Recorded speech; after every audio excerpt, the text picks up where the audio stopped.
Shannon, can we talk about that chain? Love it.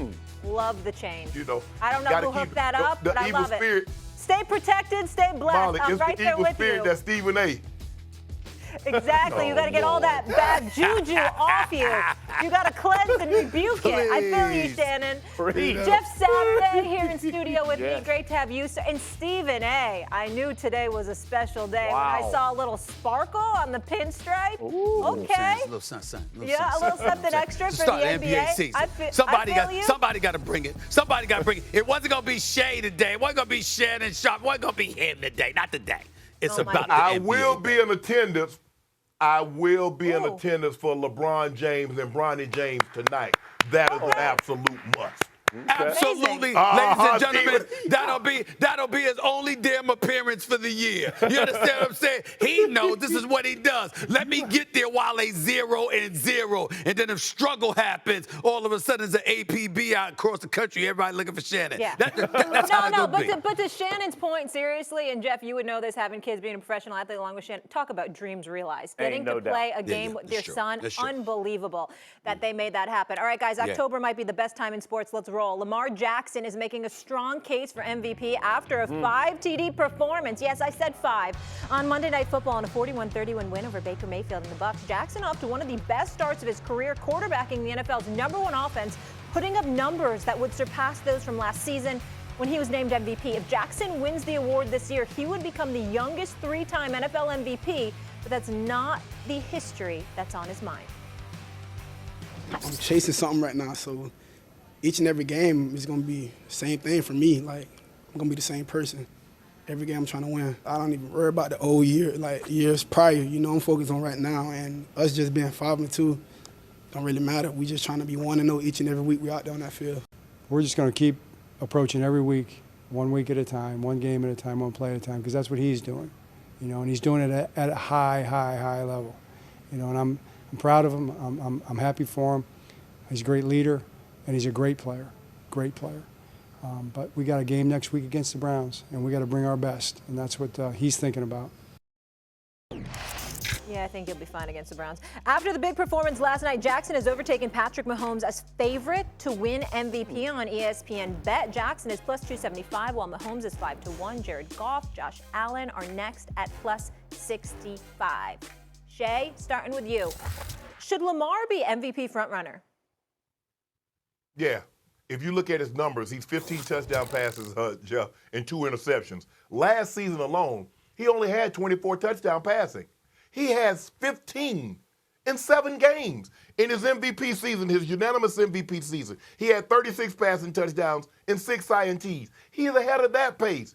And they look dangerous. I mean, that duo of him and Derrick Henry. Now, I do believe Derrick Henry is going to swipe some of those MVP votes because the way he's running the air out of the football is like every single game. He has a 30, a 40, 50, or 80-yard touchdown run, and he's doing it week in and week out. But Lamar Jackson absolutely deserves to be the MVP frontrunner because of how well he's playing. And in the last 5 games, his offense has gone into another space. And so, yeah, there's no question in my mind. Yes, Jared Goff deserves some consideration.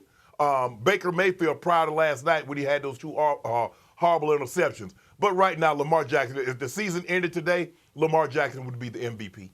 I completely disagree with you. I think you're off your rocker on this one. First of all, for about 3 of those games, Derrick Henry could have been the MVP. The way he was running the damn football, that certainly helped Lamar Jackson immensely. Then we got to take into account that Baltimore did start off the season 0-2, and they've won 5 straight. Well, last time I checked, the Detroit Lions only have 1 loss on the season. They're 5-1 right now. Obviously, they played one less game than the Baltimore Ravens. Let's take into account Jared Goff. The last 3 games, a passer rating of 140 or better. The last 3 games, you look at some of these numbers right here, right now, has completed 58 of 68 passes, all right, for 887 yards, 7 touchdown passes, 1 receiving touchdown, 0 turnovers in those last 3 games as well. When you see what Detroit is doing, when you see how he's leading the way, when you see that he's completing 73% of his passes on the season, the only loss they had was the 2nd week of the season to Tampa Bay. Since then, they've won about 4 straight their damn selves. I'm looking at Jared Goff right now, the way that he looks combined with the way that they're playing. Right now, to me, he looks like a league MVP. I would put him ahead of Lamar Jackson at this particular juncture. Yeah, I'm going to agree with Saturday, tell that man he out his mind. No. I'm going to agree. Listen, here's the thing for Lamar with me. Hold it. You agree with who? Stephen A., I agree with you. Thank you very much. I don't have to say it too often, all right? It's a rarity, but I'm going to do it. I'm going to begrudgingly do it right here. Begrudgingly. When you think about what Jared Goff has been able to do the last, to your point, Stephen A., 3 games, and you read all the stats, it hasn't just been the numbers. It's been the way in which he did it. And I will say one thing that I liked about Lamar last night is they're down 10, and there was no panic in him, right? That first drive, he got sacked a few times, looked like they were kind of discombobulated. Next thing you know, they come back, and they run off this type of game and they beat the brakes basically off of Tampa Bay.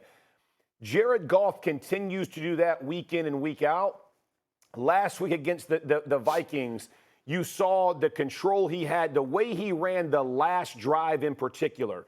Total control, rolled the clock all the way down. The final kick is going to end the game. All of those small details, I think, for me, puts Jared Goff in that front-runner spot for the MVP. Now, I know the touchdowns aren't the same, but I would say that's the part that excites me the most about Jared Goff and the way he's been playing, is when it matters most, he continues to make plays.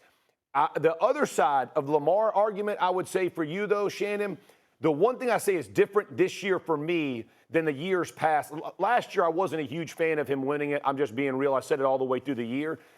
He's using everybody. You know, it could be Likely. Now Mark Andrews is kind of back in the fold. It can be Hill. It can be Derrick Henry. It can be Bateman, because that part to me separates him from years past to what he's doing right now this season. I think the thing is for me, guys, if you go look back and you study him, is that he's closing out games and he's throwing the football.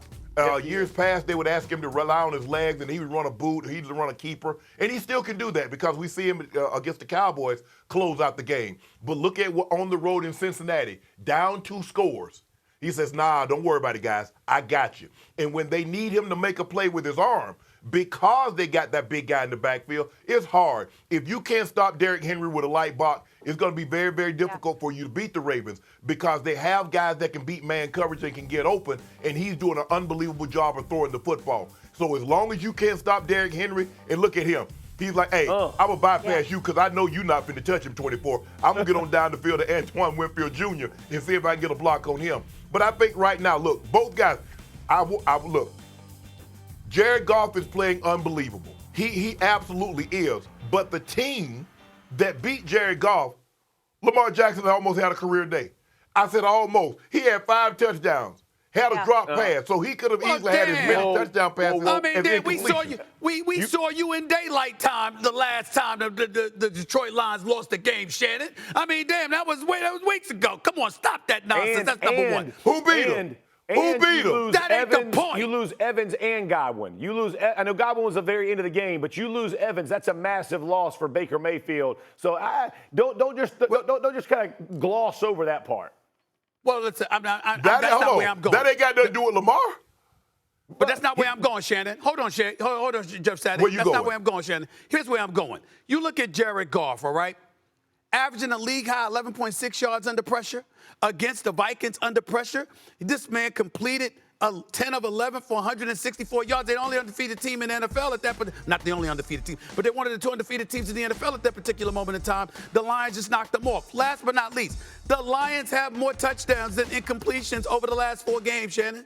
More touchdowns than incompletions, bro. Look at how Jared Goff is playing. I'm not taking anything away from Lamar Jackson and all the nuggets that you pointed out to accentuate his greatness. I'm simply saying I can't ignore what we're seeing from Jared Goff. All right, Shay, after you respond, that. I want to push it forward. Exactly. Go ahead, man.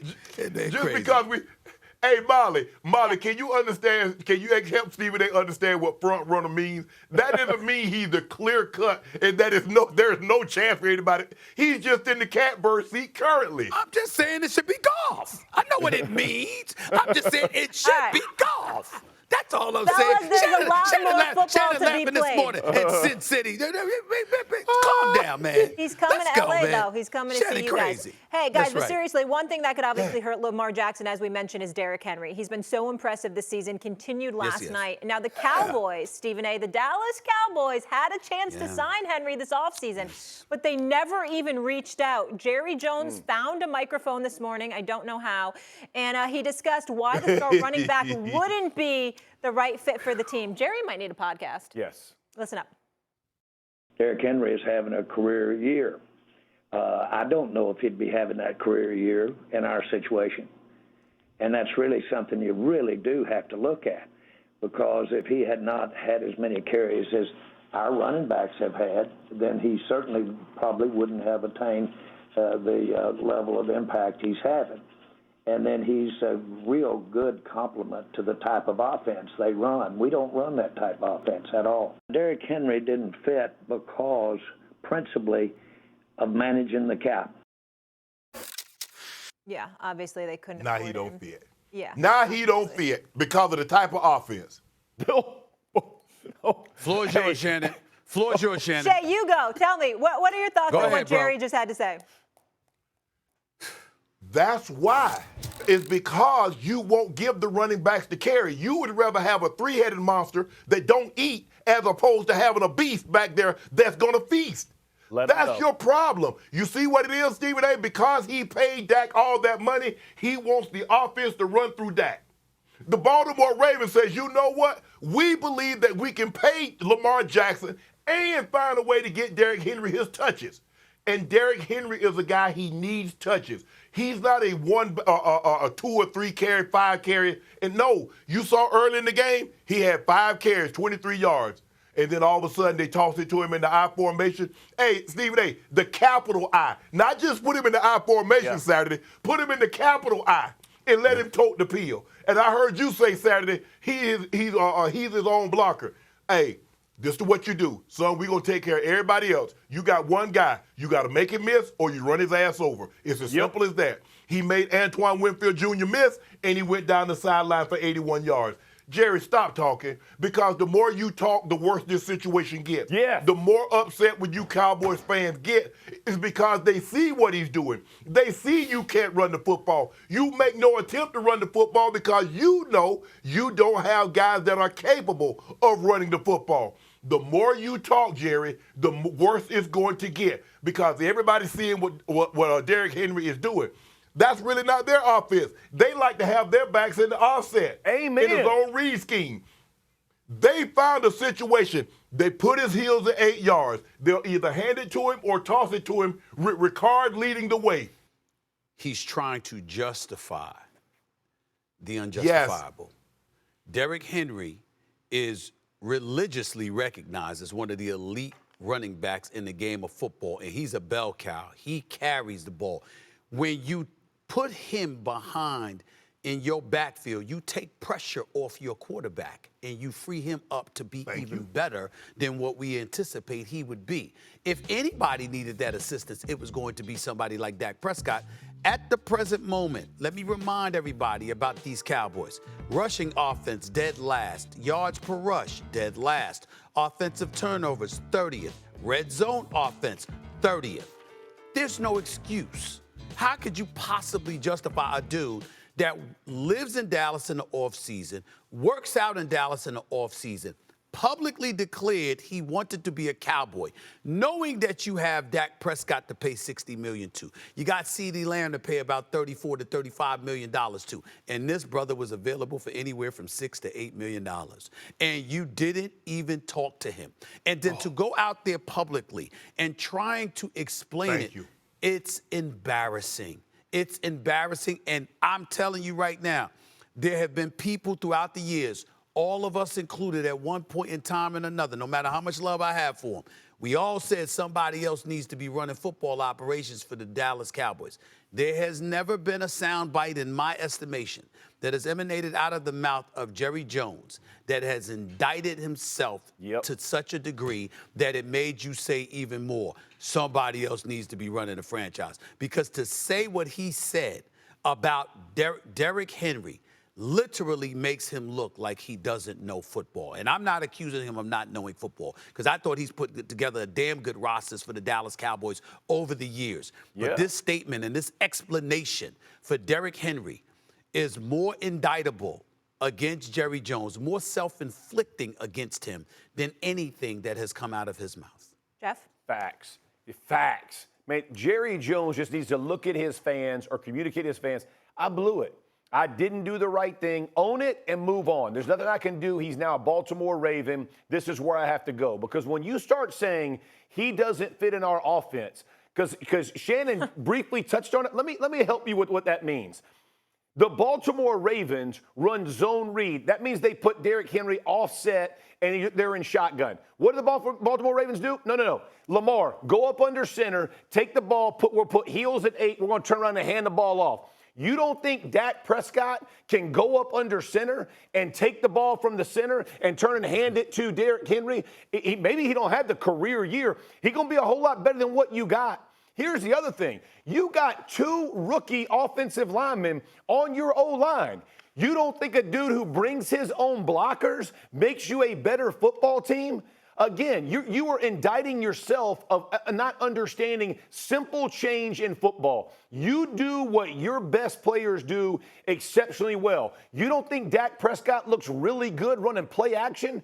How do you run play action, Jerry? You run the football first. Everybody brings down the box. You let Dak and CD go over the top. There is nothing more complicated than what we're talking about. It doesn't fit our offense is the most ridiculous comment he could have said.